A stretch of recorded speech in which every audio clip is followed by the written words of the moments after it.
Adrián Montero era un hombre que medía el mundo en estrellas Michelin, márgenes de ganancia y reseñas de críticos. Su imperio, el Montero Gastronomy Group, era una constelación de restaurantes de alta cocina que brillaban con una luz fría y perfecta en las ciudades más importantes de América. Sus locales eran templos de la gastronomía molecular, donde la comida era una obra de arte y cada plato una declaración de poder. Adrián, a sus 40 años, había conquistado la cima, pero gobernaba un reino de manteles blancos y silencios reverenciales, un imperio eficiente y sin alma. Una noche, sentado en Aria, su restaurante insignia, observaba la perfección clínica del servicio. Los meseros se movían como autómatas, cada plato era colocado en la mesa con una precisión milimétrica. Todo era impecable y terriblemente aburrido. Su obsesión, sin embargo, no estaba en su propio éxito, sino en la espina que tenía clavada en el costado, un restaurante modesto en el corazón de la ciudad llamado El Fuego Lento. No tenía estrellas Michelin,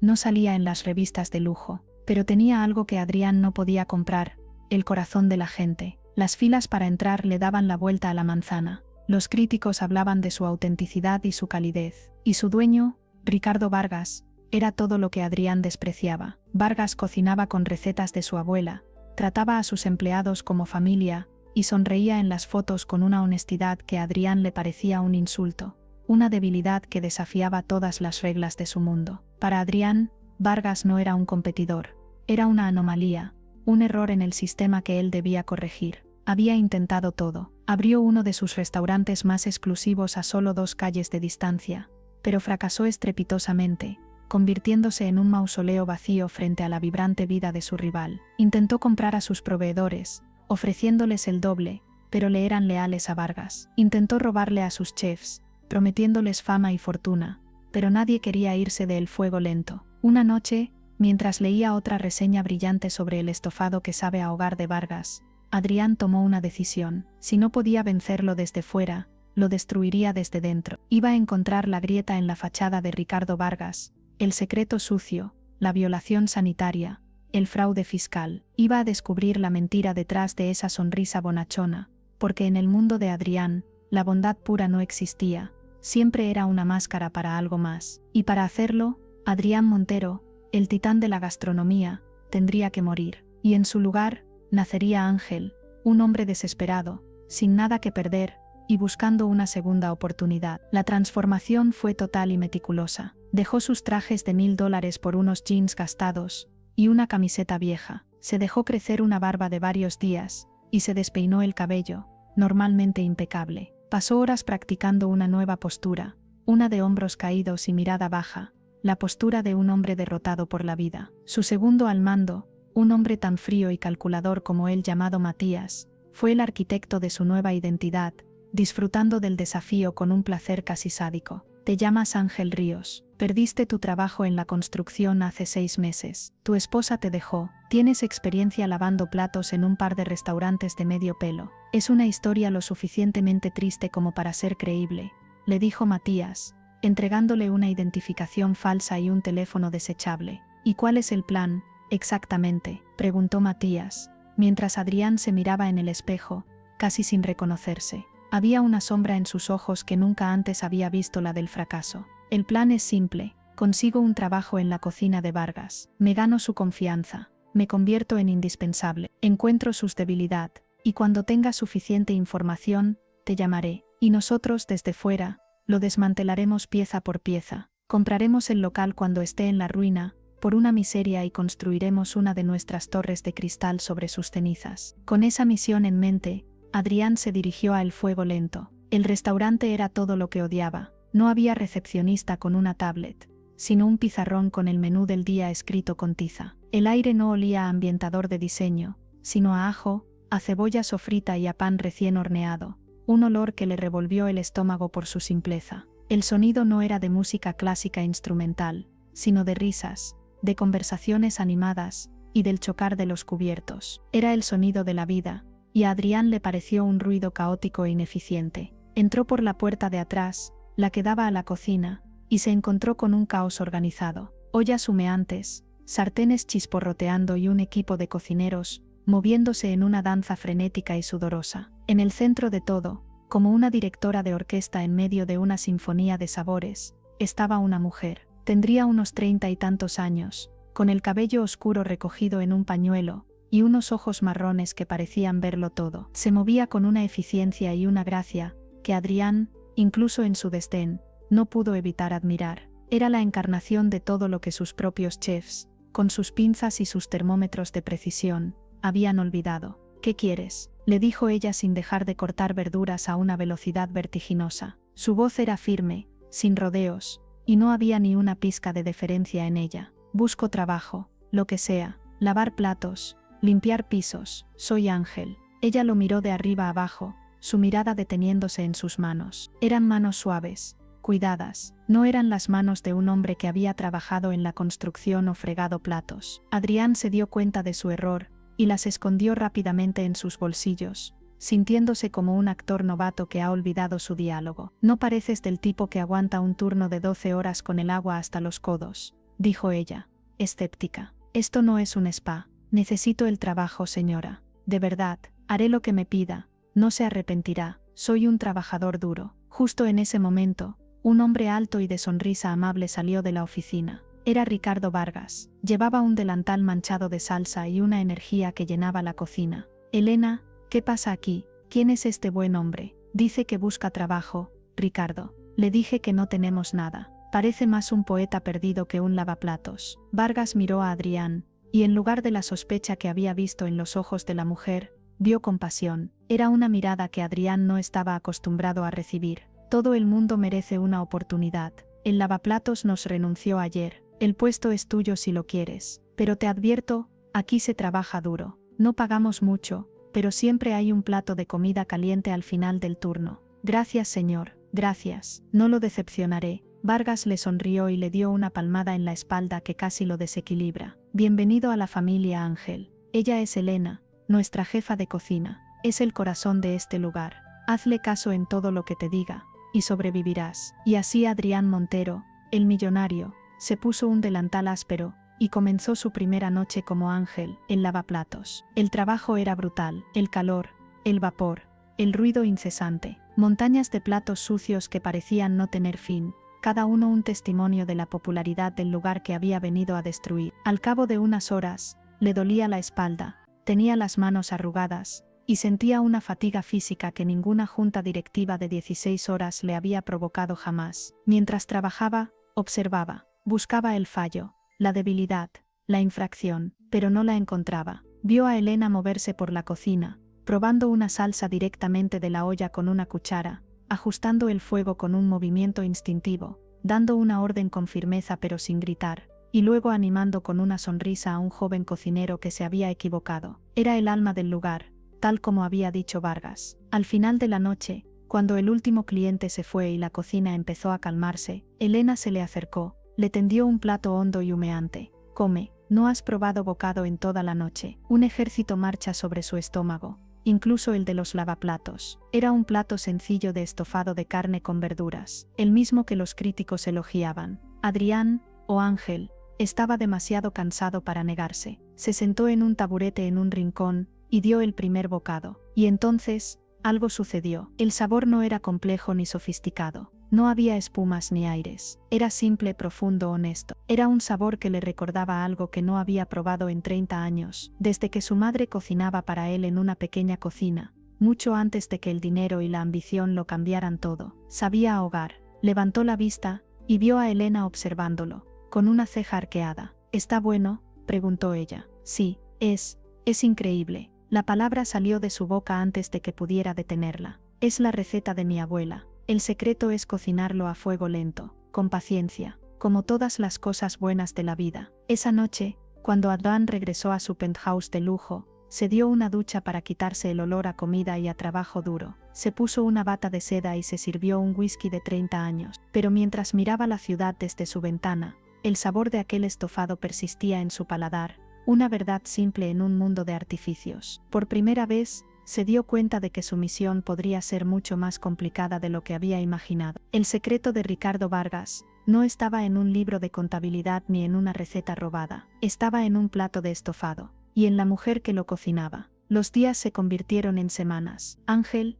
el lavaplatos, se convirtió en una parte silenciosa pero eficiente de la cocina del fuego lento. Había aprendido a moverse en el caos, a anticipar las necesidades, a soportar el ritmo agotador, y cada día, su respeto por lo que Ricardo y Elena habían construido crecía, carcomiendo la armadura de cinismo que había llevado durante años. Observaba a Ricardo. El hombre no era un simple dueño, era el anfitrión. Salía al comedor, saludaba a los clientes por su nombre, preguntaba por sus familias, se sentaba con los ancianos que comían solos. A veces, si un cliente no podía pagar la cuenta completa, Ricardo simplemente le guiñaba un ojo y decía, la próxima vez será amigo. Adrián, el empresario, se horrorizaba. Era un suicidio financiero, pero la gente volvían una y otra vez, trayendo a sus amigos, a sus familias. La lealtad que generaba no podía comprarse con ninguna campaña de marketing. Y luego estaba Elena. Adrián se encontraba buscándola con la mirada, estudiando sus movimientos. Veía cómo enseñaba a los cocineros más jóvenes con una paciencia infinita, compartiendo sus secretos sin miedo. La veía quedarse después de cerrar para experimentar con nuevos platos, su rostro iluminado por la pasión, hablando sola mientras probaba una nueva combinación de especias. Una noche, un proveedor les falló, y se quedaron sin un ingrediente clave para el especial del día. El pánico cundió en la cocina, pero Elena mantuvo la calma. No se preocupen, improvisaremos, la cocina es como la vida, a veces tienes que trabajar con lo que tienes, no con lo que quieres. Esa noche, creó un plato nuevo sobre la marcha, uno que resultó ser un éxito aún mayor. Adrián la observaba, fascinado. Su propia empresa tenía planes de contingencia para todo, protocolos, manuales, pero no tenían la creatividad y la resiliencia que emanaban de esa mujer. Poco a poco, empezaron a hablar. Durante los momentos de calma, al final de la noche, mientras limpiaban juntos la cocina, Elena le preguntó por su vida, y Adrián le contó la historia inventada de Ángel, la de la esposa que se fue, y el trabajo perdido. Se sorprendió de lo fácil que era hablar con ella. Ella escuchaba sin juzgar, con una empatía genuina en sus ojos. Perderlo todo a veces es una oportunidad para empezar de nuevo, para decidir quién quiere ser realmente, le dijo ella una noche, mientras le pasaba un paño. Sus palabras lo golpearon con la fuerza de una revelación. Él, a su vez, le preguntó por su vida. Se enteró de que había crecido en un pequeño pueblo, que había aprendido a cocinar con su abuela, y que su sueño siempre había sido tener un lugar donde la comida hiciera feliz a la gente. Ricardo me dio esa oportunidad. Él vio algo en mí cuando yo solo era una cocinera asustada con un libro de recetas viejas. Él cree en las personas, incluso más de lo que ellas creen en sí mismas. Cada palabra que ella decía era como una pequeña grieta en el muro de Adrián. Empezó a sentirse culpable, un sentimiento que le era casi desconocido. Estaba allí para destruir a estas buenas personas. Matías lo llamaba cada 2 días, su voz un recordatorio helado de su misión original. ¿Tienes algo ya, Adrián? Los inversionistas se están poniendo nerviosos. ¿Cuál es su debilidad? Problemas de impuestos, ingredientes de baja calidad. Necesito más tiempo. Es más complicado de lo que pensaba. Mentía Adrián. La verdad era que por más que buscaba, no encontraba debilidades, solo encontraba humanidad, una fuerza que no sabía cómo combatir. Una noche, la tragedia golpeó, un incendio en el edificio de apartamentos de al lado, donde vivían varios de los empleados de El Fuego Lento, incluyendo a Carlos, uno de los jóvenes cocineros a los que Elena estaba enseñando. Perdieron todo lo que tenían. Al día siguiente, el ambiente en el restaurante era sombrío. Carlos llegó a trabajar, con la mirada perdida y oliendo a humo. No sé qué voy a hacer, Elena. Lo perdimos todo. Mi esposa, los niños. No tenemos a dónde ir. Adrián vio a Ricardo ponerle una mano en el hombro. No te preocupes, hijo. Esta noche tu familia se quedará en mi casa. Y mañana, encontraremos una solución. Ese día Ricardo anunció que todas las ganancias de la semana serían para las familias afectadas por el incendio. Los empleados, sin que nadie se lo pidiera, ofrecieron donar parte de sus sueldos. Los clientes, al enterarse, empezaron a dejar propinas enormes, a donar dinero. El Fuego Lento dejó de ser un restaurante y se convirtió en un centro comunitario, en un refugio. Adrián observaba todo desde su puesto de lavaplatos, con un nudo en la garganta. Su empresa donaba millones a la caridad cada año, pero era una transacción fría, calculada, buena para la imagen pública y deducible de impuestos. Nunca había visto algo así, un acto de generosidad tan puro y espontáneo. Se encontró a sí mismo, metiendo la mano en el bolsillo, y dejando todo el efectivo que tenía en el bote de donaciones. Un gesto que el viejo Adrián habría considerado una locura. Esa noche, llamó a Matías. Cancela el plan. ¿Qué? ¿De qué hablas, Adrián? ¿Encontraste algo tan grande que podemos actuar ya? No, quiero decir que lo canceles todo. La operación se acaba. Déjalos en paz. Hubo un silencio al otro lado de la línea, cargado de incredulidad. Adrián, ¿estás bien? ¿Te has golpeado la cabeza? Llevamos meses preparando esto. No podemos simplemente parar. He movido cielo y tierra para esto. He dicho que lo canceles, Matías. Es una orden, y es la última vez que lo digo. Colgó el teléfono, sintiendo un peso quitarse de encima, pero sabía que no sería tan fácil. Matías era ambicioso, y no iba a renunciar al premio tan fácilmente. Había visto un brillo en los ojos de Matías, que le decía que él no solo quería el éxito, sino que disfrutaba de la destrucción de los demás. Al día siguiente, Adrián decidió que tenía que hacer algo más. No podía seguir siendo ángel. Tenía que ayudar a estas personas, pero como Adrián Montero. Pero antes de poder pensar en cómo hacerlo,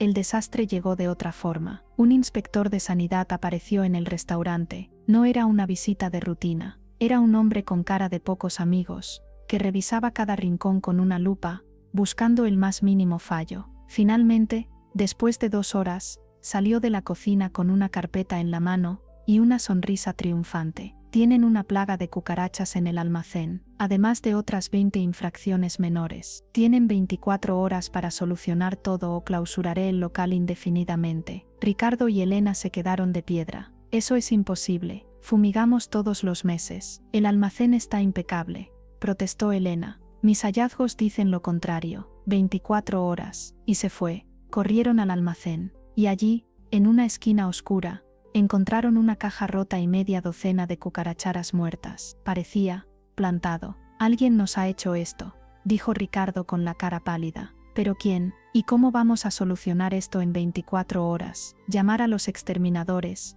arreglar las otras infracciones, costará una fortuna. Dinero que no tenemos, no después de lo del incendio. Adrián sintió una oleada de frío. Sabía quién estaba detrás de esto. Matías. Al ver que él se echaba para atrás, había decidido actuar por su cuenta. Había desatado a los perros. En ese momento, mientras Elena y Ricardo miraban a su alrededor con desesperación, Adrián supo lo que tenía que hacer. Ya no podía esconderse. Yo puedo ayudar, dijo en voz baja. Elena y Ricardo se giraron para mirarlo. ¿Tú, Ángel? ¿Cómo? Adrián respiró hondo. Se quitó el delantal sucio y lo dejó sobre una mesa. Y por primera vez en semanas, se enderezó, y la presencia imponente de Adrián Montero regresó. Mi verdadero nombre no es Ángel, es Adrián Montero. El silencio en la cocina fue total, tan denso que parecía absorber todo el sonido. Ricardo lo miró, confundido, como si intentara encajar 2 piezas de rompecabezas que no correspondían. Pero Elena, la expresión de su rostro pasó de la incredulidad al entendimiento, y luego a una profunda y dolorosa herida. La traición. Tú, susurró ella, y la palabra salió rota. Eres él, el de Montero Gastronomy, el que abrió al otro lado de la calle, el que ha estado intentando destruirnos. Sí, vine aquí para encontrar una debilidad, para arruinarlos, pero encontré algo muy diferente. Esto no es obra mía, Elena, te lo juro, es mi segundo al mando, ha actuado sin mis órdenes, pero es mi responsabilidad, y voy a arreglarlo. Ricardo se sentó en un saco de patatas, pareciendo envejecer 10 años en un segundo. Así que todo fue una mentira. El hombre necesitado, la segunda oportunidad, la forma en que empecé fue una mentira, pero lo que sentí aquí dentro no lo fue. Este lugar, ustedes, me han enseñado algo que había olvidado. Por favor, déjenme ayudarlos. Elena lo miraba con lágrimas de rabia en los ojos. No queremos tu ayuda, no queremos tu dinero sucio. Vete de aquí, vete de mi cocina. Cada palabra era como una puñalada para Adrián, pero se lo merecía. Se dio la vuelta y salió de la cocina,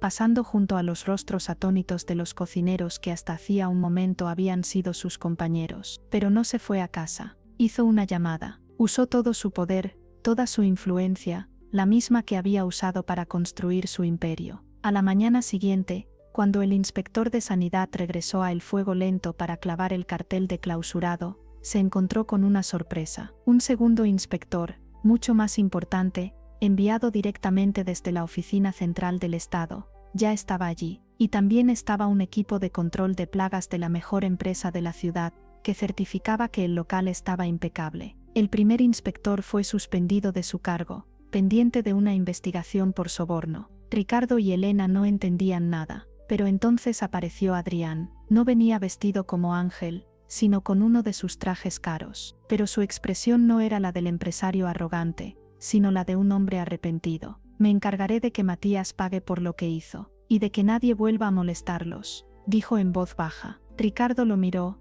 y por primera vez, vio algo más allá del rival. Vio a un hombre que intentaba hacer lo correcto. Gracias, Adrián. Pero Elena no podía perdonarlo tan fácilmente. Salvaste el restaurante, pero rompiste algo más importante, la confianza. Eso no se arregla con una llamada telefónica. Lo sé, dijo Adrián, y no espero que me perdones, pero quiero que sepas que lo que aprendí aquí fue real. Me cambiaste, Elena. Me hiciste recordar que la comida no es solo un negocio, es una forma de cuidar a la gente. Y eso no tiene precio. Se dio la vuelta para marcharse, sabiendo que no había nada más que pudiera hacer, pero la voz de Elena lo detuvo. Adrián, él se giró, el estofado. Le faltaba un poco de sal esa noche. Una pequeña sonrisa se dibujó en el rostro de Adrián. Era un comienzo. En los meses que siguieron, Adrián Montero cambió. Despidió a Matías y a la mitad de su junta directiva. Empezó a visitar las cocinas de sus propios restaurantes, a hablar con sus chefs,